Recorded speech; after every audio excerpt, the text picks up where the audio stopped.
प्रभु तेरी वाणी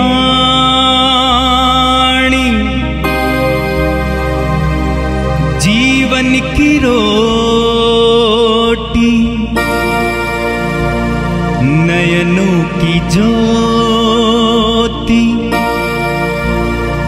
अंधेरा मिटाती।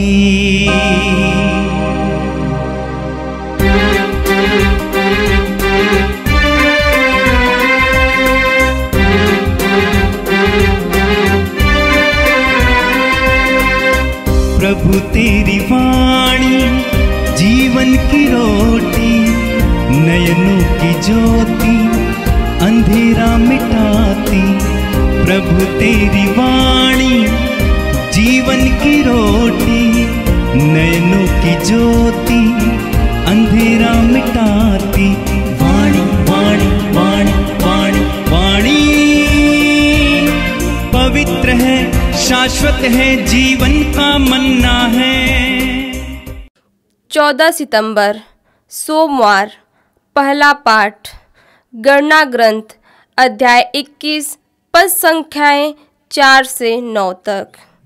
यात्रा करते करते लोगों का धैर्य टूट गया और वे यह कहते हुए ईश्वर और मूसा के विरुद्ध भुनभुनाने लगे, आप हमें मिस्र देश से निकालकर यहाँ मरुभूमि में मरने के लिए क्यों ले आए हैं? यहाँ न तो रोटी मिलती है और न पानी। हम इस रूखी सूखी भोजन से उब गए हैं। प्रभु ने लोगों के बीच विषैले सांप भेजे, उनके दंश से बहुत से इस्राएली मर गए। तब लोग मूसा के पास आए और बोले, हमने पाप किया, हम प्रभु के विरुद्ध और आपके विरुद्ध भुनभुनाए। प्रभु से प्रार्थना कीजिए कि वह हमारे बीच में से सांपों को हटा दे। मूसा ने जनता के लिए प्रभु से प्रार्थना की और प्रभु ने मूसा से कहा, कांसे का सांप बनवाओ और उसे डंडे पर लगाओ। जो सांप द्वारा काटा गया वह उसकी ओर दृष्टि डाले और वह अच्छा हो जाएगा। मूसा ने कांसे का सांप बनवाया और उसे डंडे पर लगवा दिया। जब किसी को सांप काटता था तो वह कांसे के सांप की ओर दृष्टि डालकर अच्छा हो जाता था। यह प्रभु की वाणी है। संत योहन के अनुसार पवित्र सुसमाचार अध्याय 3 वाक्य 13 से 17 तक। मानव पुत्र स्वर्ग से उतरा है, उसके सिवा कोई भी स्वर्ग नहीं पहुंचा है। जिस तरह मूसा ने मरुभूमि में सांप को ऊपर उठाया था, उसी तरह मानव पुत्र को भी ऊपर उठाया जाना है, जिससे जो उसमें विश्वास करता है वह अनंत जीवन प्राप्त करे। ईश्वर ने संसार को इतना प्यार किया कि उसने उसके लिए अपने एकलौते पुत्र को अर्पित किया, जिससे जो उसमें विश्वास करता है उसका सर्वनाश ना हो बल्कि अनंत जीवन प्राप्त करें। ईश्वर ने अपने पुत्र को संसार में इसलिए नहीं भेजा कि वो संसार को दोषी ठहराए, उसने उसे इसलिए भेजा है कि संसार उसके द्वारा मुक्ति प्राप्त करे। यह प्रभु का दिव्य सुसमाचार है। ख्रिस्त प्रभु की जय। मेरे प्रिय भाई और बहनों, आज के पहले पाठ में हमने देखा कि गणना ग्रंथ के अध्याय 21 से लिया गया था। इस्राएली जनता मूसा के नेतृत्व में मिस्र देश की गुलामी से अपने देश की ओर जा रहे थे, कनान देश की ओर जा रहे थे। मार्ग में उनको मरु प्रदेश से होकर गुजरना पड़ा। उनके पास भोजन के लिए जो सामग्रियां थी समाप्त हो गईं। ईश्वर ने उनके लिए मन्ना बरसाया और उनको मन्ना खाना पड़ा, और वे ऊब जाते हैं और मूसा के विरुद्ध और ईश्वर के विरुद्ध भुनभुनाने लगते हैं कि हमें ये मन्ना ही खाना पड़ता है। मिस्र देश में हमें मांस मछली मिल जाते थे, खाने के लिए रोटियां मिलती थी। वचन में आपने सुना कि ईश्वर ने उनके बीच में सर्प को भेजा और उनमें से कई लोग सर्प के द्वारा काटे गए और मर गए। और उन्होंने मूसा से कहा कि हमारे लिए प्रार्थना कीजिए, प्रभु से हमें बचाइए। मूसा प्रभु के पास जाता है। प्रभु ने कहा कि तुम ऐसा करो, एक कांसे का सांप बनाओ और उसको एक लकड़ी पर, काठ पर लटकाओ, और जितने भी लोग उसकी ओर देखेंगे उनका जहर उतर जाएगा और वे स्वस्थ हो जाएंगे। आज के सुसमाचार में प्रभु यीशु ने योहन के अध्याय 3 वाक्य 13 से इसी का उदाहरण लेते हैं और अपने होने वाले मृत्यु के बारे में भविष्यवाणी करते हैं। प्रभु यीशु भी काठ पर लटकाए गए थे, क्रूस पर लटकाए गए थे, और आज हम पवित्र क्रूस का त्योहार मनाते हैं। पवित्र क्रूस का त्योहार मनाते हैं। जब हम पवित्र क्रूस के बारे में मनन चिंतन करते हैं, सबसे पहली बात यह है, क्रूस अभिशाप का चिन्ह माना जाता था, क्योंकि प्रभु यीशु के जमाने में और उनके बाद भी, उनके बाद करीब सन 315 तक रोमा साम्राज्य में बड़े बड़े अपराधियों को क्रूस की सजा दी जाती थी और वे क्रूस पर लटक कर मर जाते थे। और जो क्रूस पर लटकाए जाते थे उनको अभिशाप माना जाता था। आप पढ़ेंगे विधिवरण ग्रंथ के अध्याय 21 वाक्य 22 और 23 में, यदि किसी ने मृत्यु दंड पाने योग्य अपराध किया है और काठ पर लटकाकर उसका वध किया गया है, तो उसका शव रात भर काठ पर नहीं छोड़ा जा सकता है। तुम उसी दिन उसका दफन करोगे, क्योंकि जो काठ पर लटकाया गया है वह ईश्वर द्वारा अभिशप्त है। तो यहूदियों का यह विश्वास था कि जो काठ पर लटकाया गया है, जो क्रूस पर लटकाया गया, वो अभिशप्त है। तो प्रभु यीशु के जमाने तक क्रूस अभिशाप का चिन्ह था, ईश्वर के अभिशाप का चिन्ह। लोग उसकी ओर देखना तक नहीं चाहते थे, लेकिन प्रभु यीशु ने उस अभिशाप के चिन्ह को अनुग्रह के चिन्ह में परिवर्तित किया है। गलातियों के पत्र के अध्याय 3 उसके वाक्य 13 में संत पौलुस कहते हैं कि प्रभु यीशु काठ पर लटक कर हमारे ऊपर आए उस शाप को मैं अपने ऊपर ले लिया। वो हमारे लिए शापित बने, क्योंकि लिखा है जो काठ पर लटकाया गया वो शापित है। तो प्रभु यीशु हमारे लिए शापित हुए। उस समय से क्रूस अभिशाप का चिन्ह ना होकर कृपा और अनुग्रह का चिन्ह बन गया है। आज हम पवित्र क्रूस का त्योहार मनाते हैं, पवित्र क्रूस पहनते हैं, क्रूस का चिन्ह बनाते हैं, क्रूस को चूमते हैं, लेकिन उस जमाने में क्रूस को अभिशाप का चिन्ह माना जाता था। प्रभु यीशु की मृत्यु के द्वारा क्रूस जो अभिशाप का चिन्ह था, अनुग्रह और कृपा का चिन्ह बन गया। हम प्रभु यीशु के क्रूस के बारे में मनन चिंतन करेंगे। सबसे पहले क्रूस मुक्ति का चिन्ह है। क्रूस मुक्ति का चिन्ह है, पाप मुक्ति का चिन्ह है। हम पढ़ेंगे 1 पेतरुस अध्याय 2 वाक्य 24 में। पेतरुस कहते हैं, वो अपने शरीर पर हमारे पापों को क्रूस पर उठा ले गए।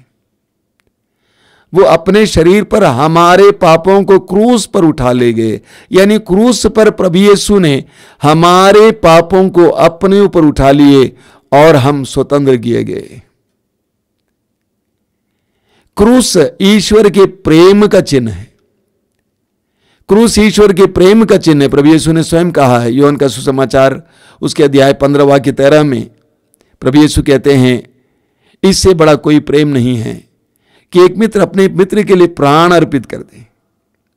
और प्रभु यीशु ने हमारे लिए क्रूस पर अपना प्राण अर्पित किया। इसीलिए जब भी हम क्रूस को देखते हैं, वो हमारे लिए ईश्वर के प्रेम का संदेश सुनाता है। क्रूस ईश्वर के प्रेम का संदेश सुनाता है। शायद आपने देखा होगा, एक सुंदर सी तस्वीर है और तस्वीर पर कपड़ा लटका हुआ है और वहां पर नीचे लिखा, अंग्रेजी में लिखा हुआ है, I asked the Lord, how much do you love me? And he stretched his hands and said, I love you so much. And he died on the cross. यानी मैंने प्रभु से पूछा कि प्रभु आप मुझे कितना प्यार करते हैं। उसने अपने दोनों हाथों को पसार दिया और कहा कि इतना, और क्रूस पर मर गए। तो क्रूस हमारे लिए ईश्वर के प्रेम का चिन्ह है जो क्रूस पर प्रकट हुआ था। क्रूस मेल मिलाप का चिन्ह है। जिस तरह दो लकड़ियों से क्रूस बनता है, उसी तरह उस क्रूस के द्वारा प्रभु यीशु ने मनुष्य और ईश्वर के बीच में जो दरार थी उसको दूर किया, जो दूरी थी उसको दूर किया। और उसी तरह उस क्रूस के द्वारा प्रभु यीशु ने हम और हमारे पड़ोसी के बीच में जो दूरी है उसको दूर किया। उस क्रूस पर मेल मिलाप होता है। कोलोसी अध्याय 1 वाक्य 20। शांति की स्थापना होती है क्रूस के द्वारा। तो क्रूस हमारे लिए मेल मिलाप का चिन्ह भी है। क्रूस हमारे लिए प्रभु यीशु के शैतान पर जीत का चिन्ह है। प्रभु यीशु ने क्रूस पर शैतान को हराया। कोलोसियों के पत्र में संत पौलुस कहते हैं, कोलोसियों के पत्र के अध्याय 2 वाक्य 15 में संत पौलुस कहते हैं, उसने विश्व के प्रत्येक आधिपत्य और अधिकार को अपदस्थ किया और संसार की दृष्टि में उनको नीचा दिखाया और क्रूस के द्वारा उन्हें पराजित कर दिया है। तो प्रभु यीशु ने क्रूस पर शैतान को पराजित किया। शैतान यीशु पर कुछ नहीं कर पाया। यीशु ने क्रूस पर शैतान को पराजित किया। क्रूस हमारे लिए दुख का भी चिन्ह है। प्रभु यीशु ने कहा लूकास अध्याय 9 वाक्य 24 में, यदि कोई मेरा अनुसरण करना चाहे तो वो आत्मत्याग करें और प्रतिदिन का क्रूस उठाकर मेरे पीछे हो लें। प्रतिदिन का दुख उठाकर मेरे पीछे हो लें। तो क्रूस हमारे लिए दुख का भी चिन्ह है। क्रूस हमारे लिए आज्ञा पालन का चिन्ह है।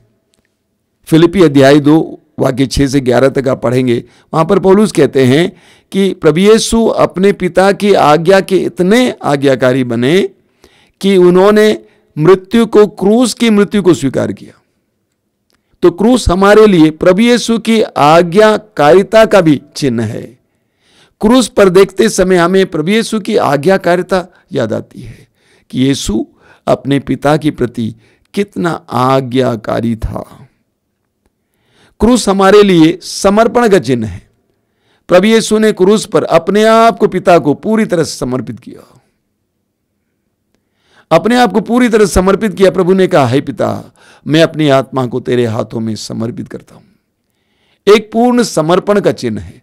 जब भी हम क्रूस को देखते हैं, प्रभु के उस समर्पण के बारे में याद आता है और हम भी समर्पित करने के लिए इच्छुक होते हैं। तो क्रूस हमारे लिए समर्पण का चिन्ह है। इस प्रकार हम लोग मनन चिंतन कर सकते हैं। जो साधारण सा क्रूस हम ढोते हैं, पहनते हैं, चूमते हैं, उसके अंदर कितना गहरा अर्थ है। बहुत सारे अर्थ निकल सकते हैं। संत पौलुस कहते हैं, क्रूस की शिक्षा विश्वासियों के लिए ईश्वर का सामर्थ्य है, लेकिन अन्य लोगों के लिए यह मूर्खता है। आप पढ़ेंगे कुरिन्थियों के पहले पत्र के अध्याय 1 में पौलुस कहते हैं, क्रूस की शिक्षा को अन्य लोग मूर्खता समझते हैं, लेकिन हम विश्वासियों के लिए ईश्वर के सामर्थ्य का चिन्ह है, ईश्वर के प्रेम का चिन्ह है। कुरिन्थियों के पहले पत्र के अध्याय 1 में संत पौलुस कहते हैं, उसके वाक्य 18 में, जो विनाश के मार्ग पर चलते हैं वे क्रूस की शिक्षा को मूर्खता समझते हैं। जो विनाश के मार्ग पर चलते हैं वे क्रूस की शिक्षा को मूर्खता समझते हैं, किंतु हम लोगों के लिए जो मुक्ति के मार्ग पर चलते हैं वह ईश्वर का सामर्थ्य है। संसार के लिए क्रूस मूर्खता का चिन्ह है। प्रभु यीशु को क्रूस पर लटकते हुए देखकर लोग सिर हिलाकर हंसते थे, उनका उपहास करते थे। देखो ये इंसान जिसने रोगियों को चंगा किया, चमत्कार और चिन्ह प्रकट किया, देखो लटका है क्रूस पर असहाय होकर। तो प्रभु यीशु का क्रूस और क्रूस की शिक्षा संसार के लोगों के लिए मूर्खता है। वे समझ नहीं पाते हैं। अक्सर लोग पूछते भी हैं, ये ऐसे व्यक्ति को पूछते हैं जो क्रूस पर मर गया था, जो अभिशाप का चिन्ह बना था, लेकिन हम विश्वासियों के लिए वह ईश्वर के सामर्थ्य का चिन्ह है। क्रूस पर लटका हुआ यीशु हमारे लिए एक महान आदर्श और उसके द्वारा हमें ढेर सारी शिक्षाएं मिलती हैं। हम विश्वासी लोगों की आदत है क्रूस पहनने की, चूमने की, क्रूस का चिन्ह बनाने की। अच्छी बात है। उस पवित्र क्रूस के प्रति अपना प्यार, सम्मान प्रकट करना अच्छी बात है, लेकिन इतना ही काफी नहीं है। उस क्रूस को ग्रहण करना और क्रूस की शिक्षा को ग्रहण करना आवश्यक है। जब जीवन में क्रूस आ जाते हैं, जब प्रेम के कारण दूसरों के लिए अपने आप को अर्पित करने का मौका मिलता है, ईश्वर के प्रति अपने आप को समर्पित करने का मौका मिलता है, शैतान से लड़ने का मौका मिलता है, मेल मिलाप का मौका मिलता है, उन सारे क्षणों में प्रभु यीशु के क्रूस को ग्रहण करना, उसके शिक्षा को ग्रहण करना अनिवार्य है। ना केवल क्रूस को चूमना पहनना, बल्कि उसकी शिक्षा को ग्रहण करना अनिवार्य है। जिस तरह प्रभु यीशु क्रूस ढोते हुए आगे गए, जिस तरह प्रभु यीशु ने क्रूस को ग्रहण करते हुए पिता की आज्ञा का पालन किया, उसी तरह हर विश्वासी को भी क्रूस को ग्रहण करते हुए आगे बढ़ने की आवश्यकता है। प्रभु यीशु ने हमसे कहा है, प्रतिदिन का क्रूस उठाकर मेरे पीछे हो लो। एक विश्वासी वो है जो अपने प्रतिदिन के क्रूस को उठाकर आगे बढ़ते हैं। हो सकता है वो क्रूस, वो दुख हो, वो रोग हो जो आपकी जिंदगी में हमेशा बना रहता है। हो सकता है वो दुख आपके परिवार का कोई सदस्य हो, आपके पति हो, पत्नी हो, आपके बेटा हो। प्रभु कहते हैं उसे उठाओ और मेरे पीछे चले आओ। और क्रूस की शिक्षा पर मनन करना है, क्रूस की शिक्षा को ग्रहण करना है। हमारे जीवन में भी कभी कभी इस प्रकार क्रूस पर मरने, क्रूस पर अपने आप को समाप्त करने का मौका मिलेगा, छोड़ना नहीं है। आज हम प्रभु से प्रार्थना करेंगे, इस पवित्र क्रूस के त्योहार के दिन इस क्रूस पर छिपे हुए इस क्रूस में छिपे हुए रहस्यों को जानने की हमें कृपा मिले और क्रूस को अपने जीवन में स्थान दे, महत्व दे। प्रभु यीशु क्रूस को छोड़कर भागे नहीं, बल्कि क्रूस को अपने कंधे पर उठा लिए। क्रूस ढोते ढोते प्रभु यीशु बार बार गिरे, लेकिन हारे नहीं, अंत तक चलते रहे। प्रार्थना करें, हे प्रभु यीशु, आज इस पवित्र क्रूस के त्योहार के दिन हम धन्यवाद देते हैं इस महान चिन्ह के लिए, प्रेम के चिन्ह के लिए, तेरे असीम प्रेम के चिन्ह के लिए। धन्यवाद देते हैं तेरे महान जीत के लिए जो तूने क्रूस पर अर्जित किया। धन्यवाद देते हैं इस क्रूस के द्वारा हमें ईश्वरीय जीवन में सहभागी बनाने के लिए। आज हम प्रार्थना करते हैं अपने प्रतिदिन के जीवन में क्रूस उठाने के लिए और तेरे पीछे चलने के लिए हमें कृपा दीजिए। हे प्रभु यीशु, जो भाई बहन इन वचनों को सुन रहे हैं, उन सब के लिए आज का दिन सांत्वना का दिन हो। अपने प्रतिदिन के जीवन में जो दुख वे ढो रहे हैं, उसको ढोते हुए तेरी सांत्वना का वे एहसास कर सकें। आमीन। प्रभु तेरी वाणी जीवन की रोटी, नयनों की ज्योति अंधेरा मिटाती। वाणी वाणी वाणी वाणी वाणी पवित्र है, शाश्वत है, जीवन का मन्ना है।